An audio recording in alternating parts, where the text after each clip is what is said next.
გადავიდეთ შემდეგ ხინკალზე, ეს არის დამბალ ხაჭოს ხინკალი. მე ძალიან მიყვარს დამბალ ხაჭო თავის თავად, როგორც პროდუქტი. როგორც ასეთი. დავარგებული და საინტერესო პროდუქტი. ხო, მე ერბოთი მოგემსახურებით. შიგნით უნდა ჩამისხა, ერმა. მე თებში არ და მისგან მომზადებული ყველაფერი ძალიან. უნდა. დაგიდო დამბალ ხაჭო. დამიბრუნე. ხო არ დამიწვეთე რამე. არაფერს არ დაუწვეთებ. ამასაც ცოდნია ხინკლის ჭამა. დაიცა? აბა მოდი.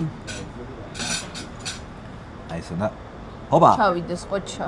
კი, ჩავიდა, დაიცა. ბავშვ პირი უნდა მოწმინდო, ხო? აჰა. მოწმინდა. ესე. ესე იგი, დამბალ ხაჭოზე არის ცალკე კიდე ფენომენი და 100 ხინკალში. მე რო დამბალ ხაჭოს ხინკალი მიყვარს, ისე მე მგონი თბილისის მასშტაბით. თბილისის გარეთ 30-50 კილომეტრის რადიუსით მსგავსი დამბალ ხაჭოს ხინკალი იმხელა ნერწყვი გადავყლაპე, რომ ვერ ამოვისუნთქე, არ არსებობს. თქვი? სანგემრიელია.